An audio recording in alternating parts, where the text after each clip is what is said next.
Welcome to Variety in Armed Forces Radio, brought to you by Dwayne Old Time Radio. This podcast will feature a collection of classic variety programs, many that were broadcast on the Armed Forces Radio Service or the Armed Forces Radio Network. If you enjoyed this podcast, I ask you to please subscribe to my channel so you can receive notifications of new posts. New episodes are posted weekly. The G.I. Journal goes to press.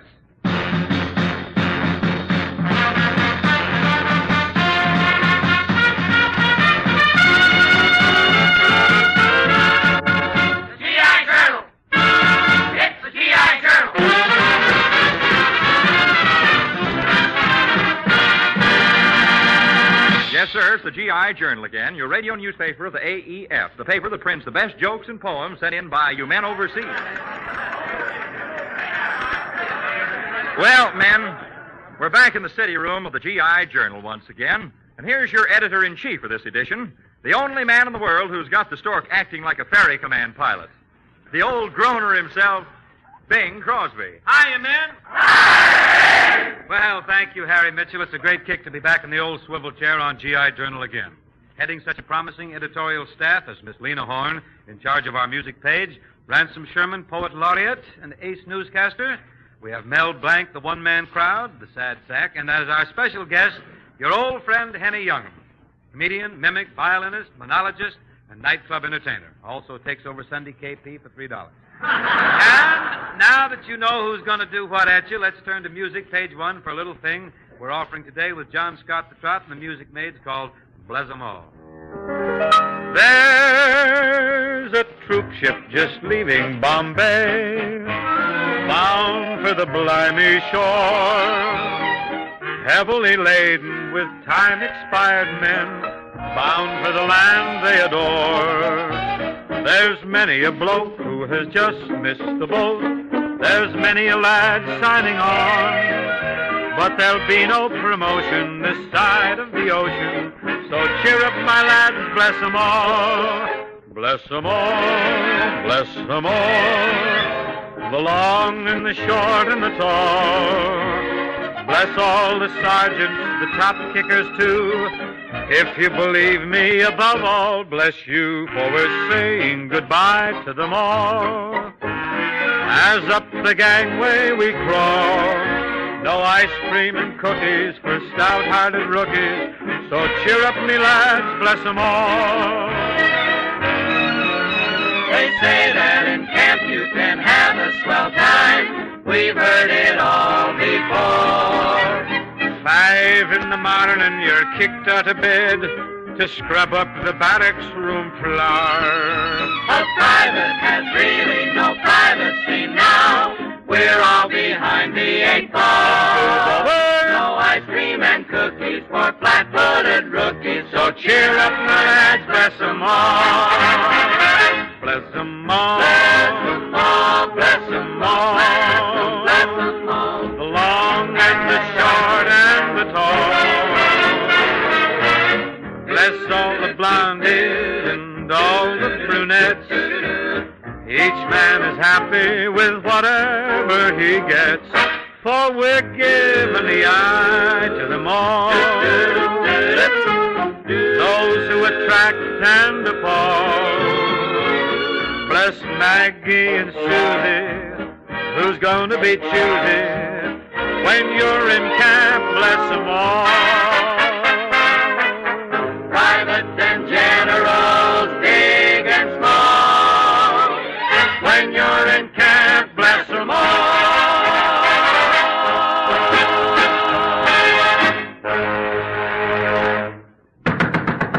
Come in. Hold the presses, Chief. Got a news flash just off the wire. Well, Ransom Sherman, read it. Okay, flash. The Sawallish Daily Forest Birdle, quoting an unconfirmed report originating with Credichfowles and routed through Reuters versus the Associated Press of Coors Federal although totally lacking in confirmation from any Allied source, today allegedly asserted, according to a high government official whose name I am not at liberty to divulge, but is usually considered highly authoritative, although his name must remain a secret since he is a high government official whose name I am not at liberty to divulge, that in the Lastoris Morphos Peninsula today, nothing happened. Certainly a mighty cagey communique, Sherman. Plenty of scammers in there, wasn't it? I think you're entitled to a raise. Well, What's your present salary? $3 a week. Well, from now on, you're going to get it. Thank you.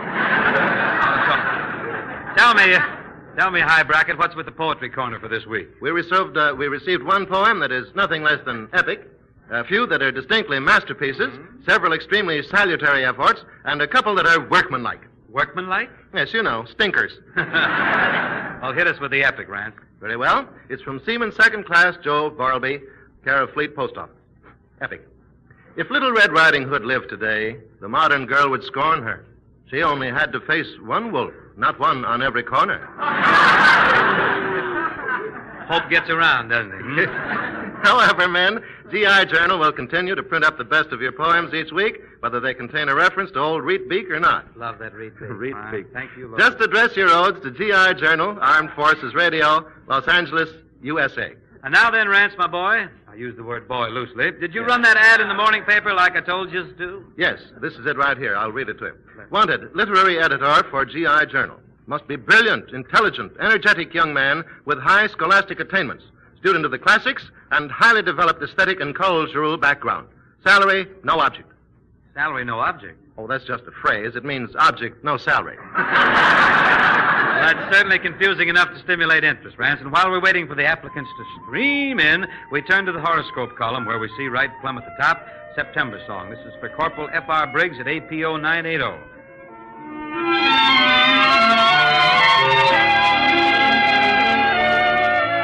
Oh, it's a long, long while from May to December, but the days grow short when you reach September, when the autumn weather turns the leaves to flame. One hasn't got time for the waiting game. All the days dwindle down to a precious few. September,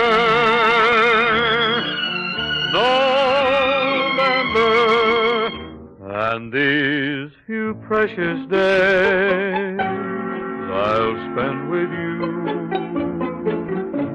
These precious days I'll spend with you.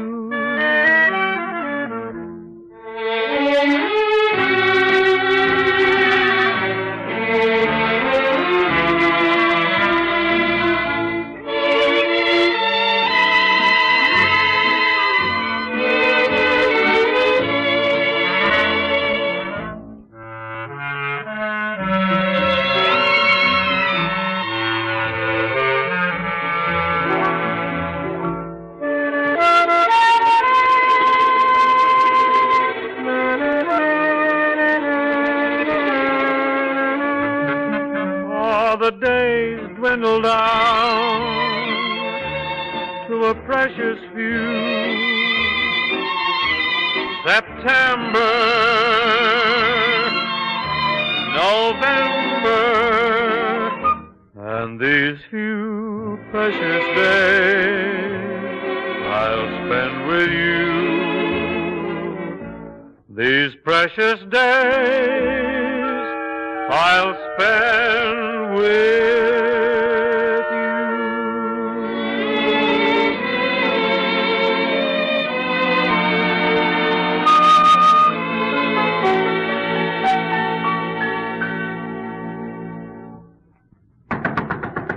You advertise for a brilliant, intelligent, energetic young man? Let's get the door open, old man. Nothing down. I was so anxious for the job, I went right through the wall. Come in. That's my line. You got a nice radio voice. You advertise for a brilliant, intelligent, energetic young man? That's right. Well, my name is Henny Youngman. You don't know me. You're wrong. I do know you. Well, in that case, I'll be going. No, wait. How do you know you wouldn't qualify for the job? Well, I don't want to sound too boastful, but they don't come any stupider than me. You're pretty stupid, huh? Well, I'll show you just how stupid I am. Ask me to count up to 4. Go ahead. Ask me to count up to 4. Okay, count up to 4. 1, 2, 3.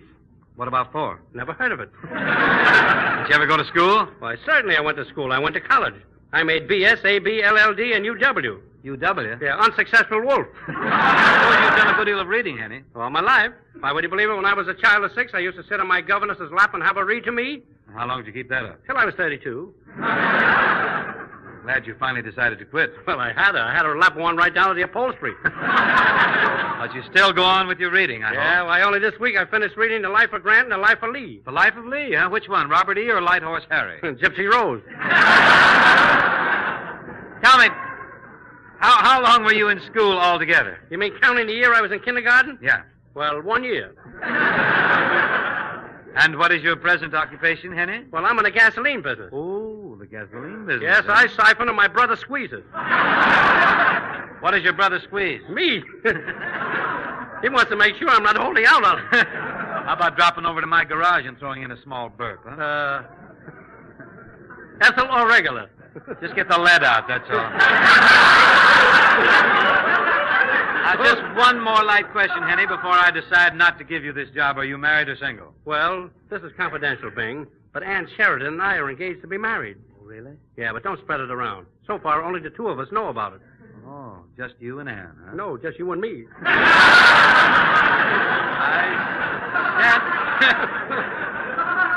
I shan't tell a human. Not a living human. Well, you're not exactly what we're looking for, Henny, but I'll tell you what I'll do.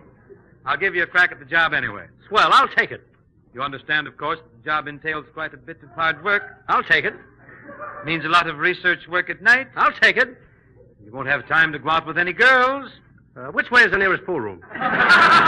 Don't be hasty, Henny. Suppose you just stick around here till after the next number. I'll try you out on a little assignment. Meanwhile, for the boys at 631 and for Private First Class Jimmy Markham at 251, here's a particularly ballady ballad called Day After Forever.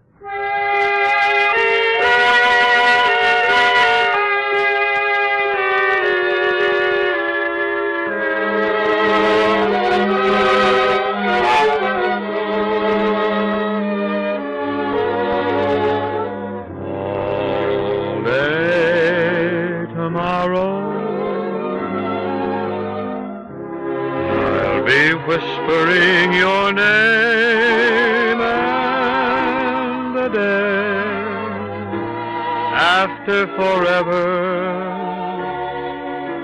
I know I'll do the same. Daytime or winter, I won't let you out of sight, and the day after forever we'll talk about tonight. Your laughter is a melody that I remember long. It plays upon my heartstrings. It's my favorite song. All through a lifetime, I'll be loving you, and then on the day after forever, I'll just begin again.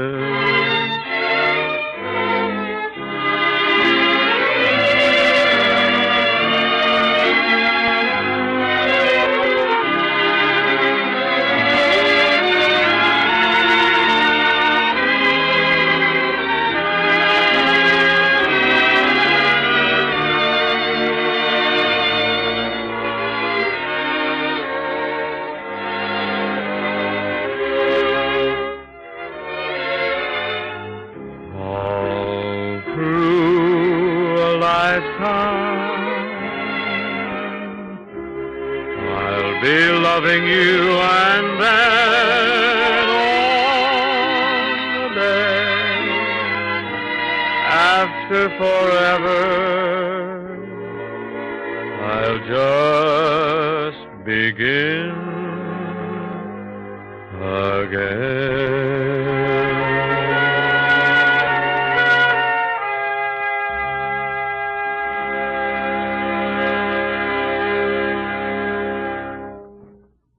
Well, Henny, are you ready for that assignment now? Sure thing, Bing. You know what they call me? 5-star final. Oh, you? I thought they called me 5-star final. Oh, no. You're just 4 so far, and it ain't final.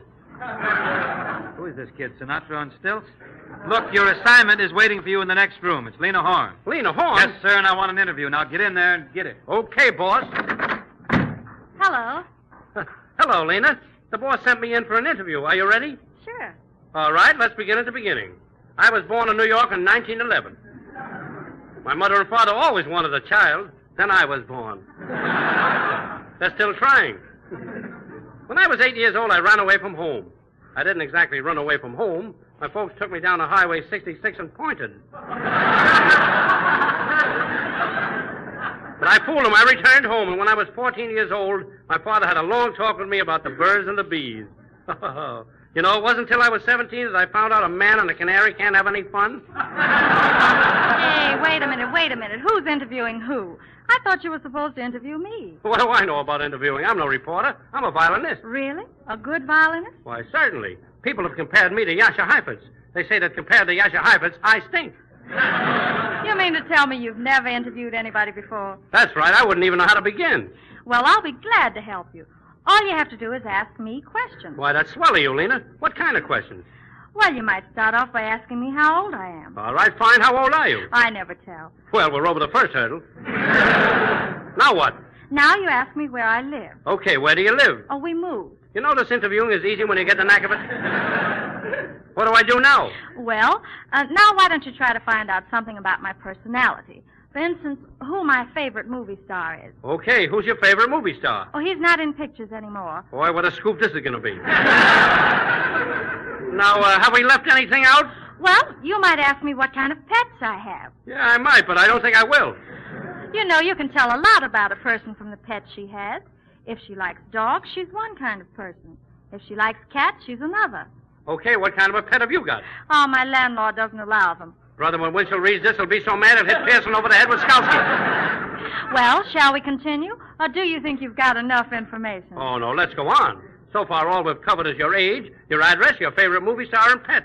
There must be other things our readers are interested in not knowing. All right. Suppose you ask Wait me a minute now. I'm not asking you another thing until you promise to give me a definite answer. Okay, I promise. Don't forget now, a definite answer. What's your favorite food? Vichyssoise au gratin à la bordelais avec croutons. Let's go back to your way. Well, Henny, did you get that story on Lena Horne? Yep, here you are, Chief. All the information is on that paper. Right here. What's this? Lena Horne has hair, eyes, and teeth. Yeah, and even at that, I'm guessing a little. Well, looks like we still need a literary editor on the G.I. Journal. But, Lena, just so your trip down here won't be a total loss, how about a song? I'll be glad to, Bing. How about leaning lightly on a Don't Come Lately, something old and nostalgic, huh? Yeah, sing my favorite song, Lena. I want a girl just like the girl that married Harry James. This boy'll get you in nothing but trouble, Lena. Why don't you pick one out yourself? I'd rather let the boys at APO 502 pick it out. They want me to do Honeysuckle Row. Well, lay it all over us.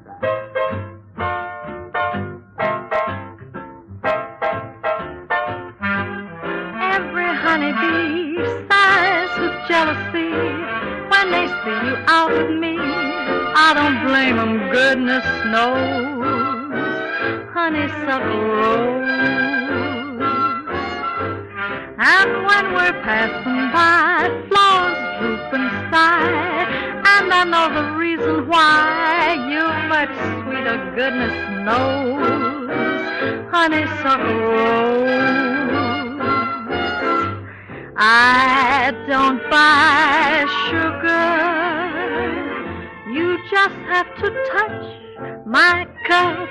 You're my sugar.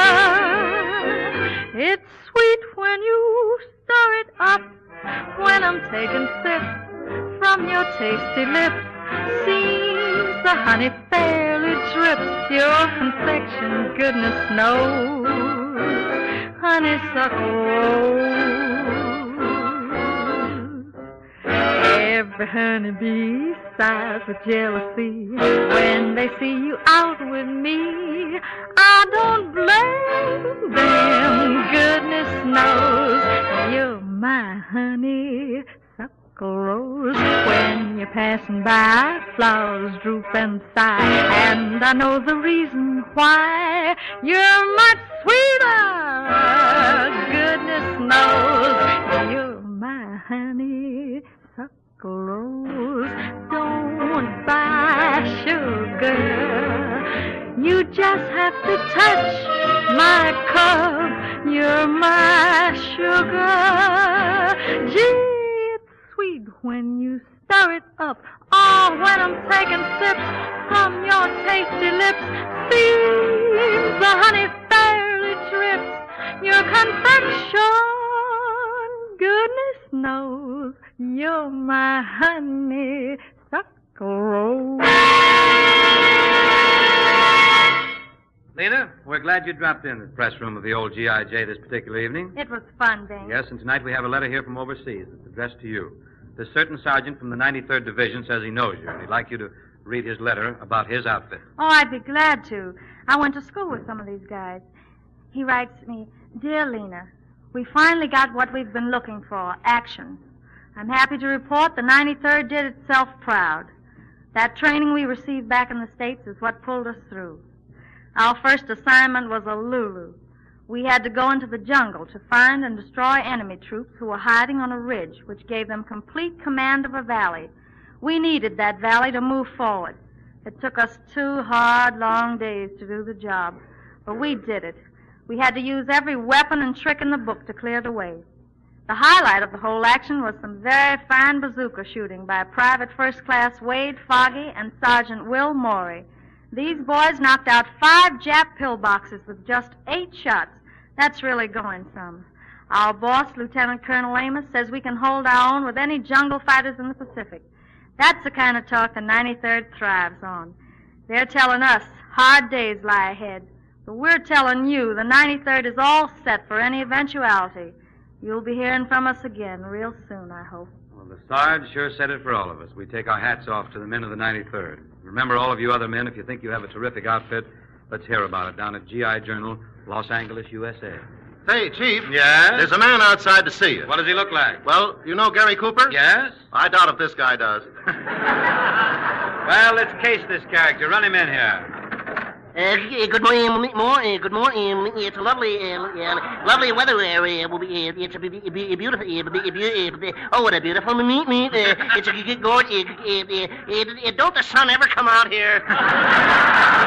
You're in California, my boy. Who are you? I'm the smiling Irishman. I'm the laughing Scandinavian. The happy hungry Gary. The happy hungry. I'm the sad sack. Sad sack, huh? I should have recognized that garbage can crouch of yours. What can I do for you? Well, I came about the position, the job, the literary editor, manager. I want the job as a copy. Have you got a broom? Oh, you came about the editor's position, huh? Well, tell me. Are you a university man? Oh, it's certainly naturally. What's a university? In other words, you're not a university man. Well, I tried to get in at the Princeton. They wouldn't take me at Columbia, at UCLA, at Ohio. They threw me out of Vassar. Vassar's a girls' school. Yeah, I know. That's what made me so sore when they threw me out. What makes you think you're qualified for this position? Well, my father, my whole family, the whole well, one of us ought to work. Well, I'll tell you what we'll do. We'll forget your educational background for the moment. Have you got any bad habits?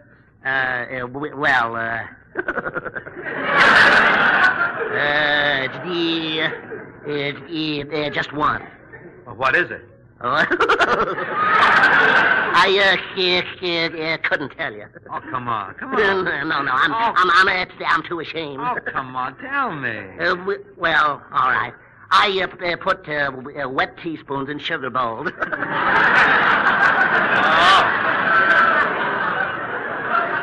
You mad, impetuous boy. Well, and at least I don't have it as bad as my father. No? No. He uses tablespoons. Oh, this is catastrophic, really. Have you any other bad habits? Do you gamble? Oh, no. Never. You don't play the horses? Oh, yes, that I do. I thought you just said you didn't gamble. Well, I don't gamble. I play your horses. Let's not get morbid, huh? And I'm sorry, old man, but I don't think we can use you. Well, why not? Am I too short? No, a literary editor has to be able to read manuscripts, write stories, compose, edit, correct, evaluate, and assemble. Do you follow me? I dropped out after you said read and write. When this boy's draft board scraped the bottom of the barrel for him, I wish they'd have sent us the bottom of the barrel instead. Well, men, it's about time to close up shop on your G.I.J. for tonight. But before we do, James Wright at APO 520 likes our community sings, and he wants us to do another one. James has spoken well, and we shall oblige him. How about Girl of My Dreams? I'll give it a light brush here first, and then we want everybody listening to grab a GI mop and clean her up.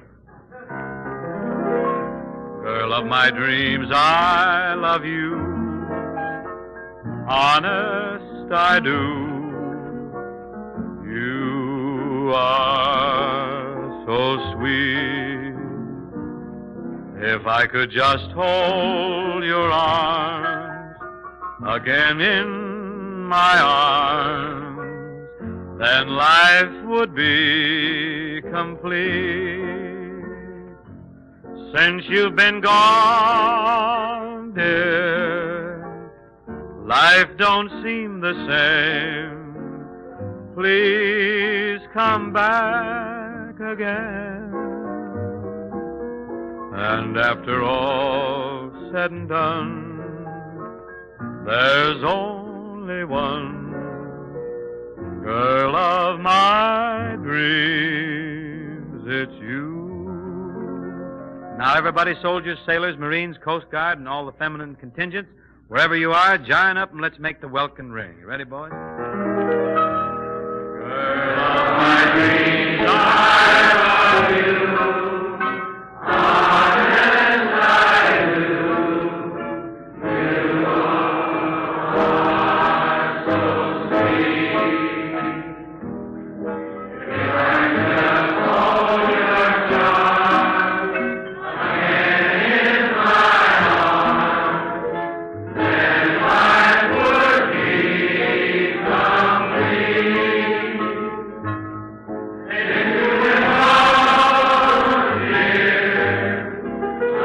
Honest, I do.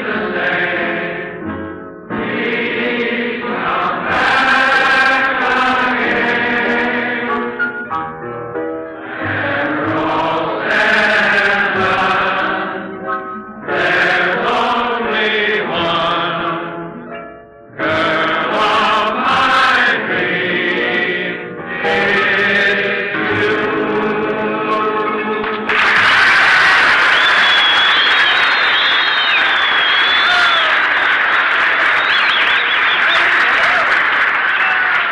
It's you. Oh, that was really grand singing, men, and thanks very much. Of course, it wasn't loud enough to suit me. The chandelier's still up there. And so the time has come to say adios. Before I do, remember what G.I. Joe has to say. Keep your ammunition dry. Don't forget, a wet round may cause a dry run. This is Bing Crosby saying so long.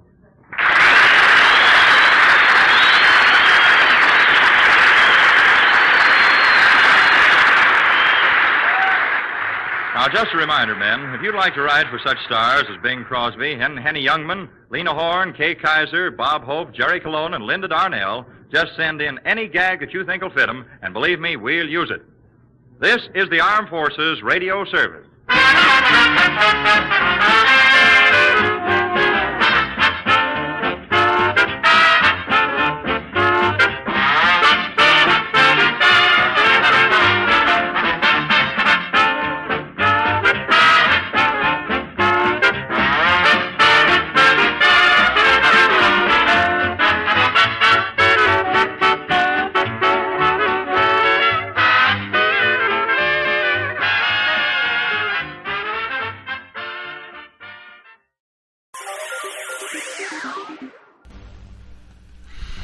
Thank you for listening. If you enjoy what I'm doing, I ask you to please subscribe to my channel or channels. You can also go to my website where you can listen to all of my podcasts for free. You can also download them for free. And there is donation information on the website if you feel like you would like to show some support for what I'm doing. You can email me. The website is otr.duane.media. And my email is info@otr.duane.media. And my Instagram is duane.otr. Well, hope you enjoyed. And until next time, stay safe. Wish you well. Peace.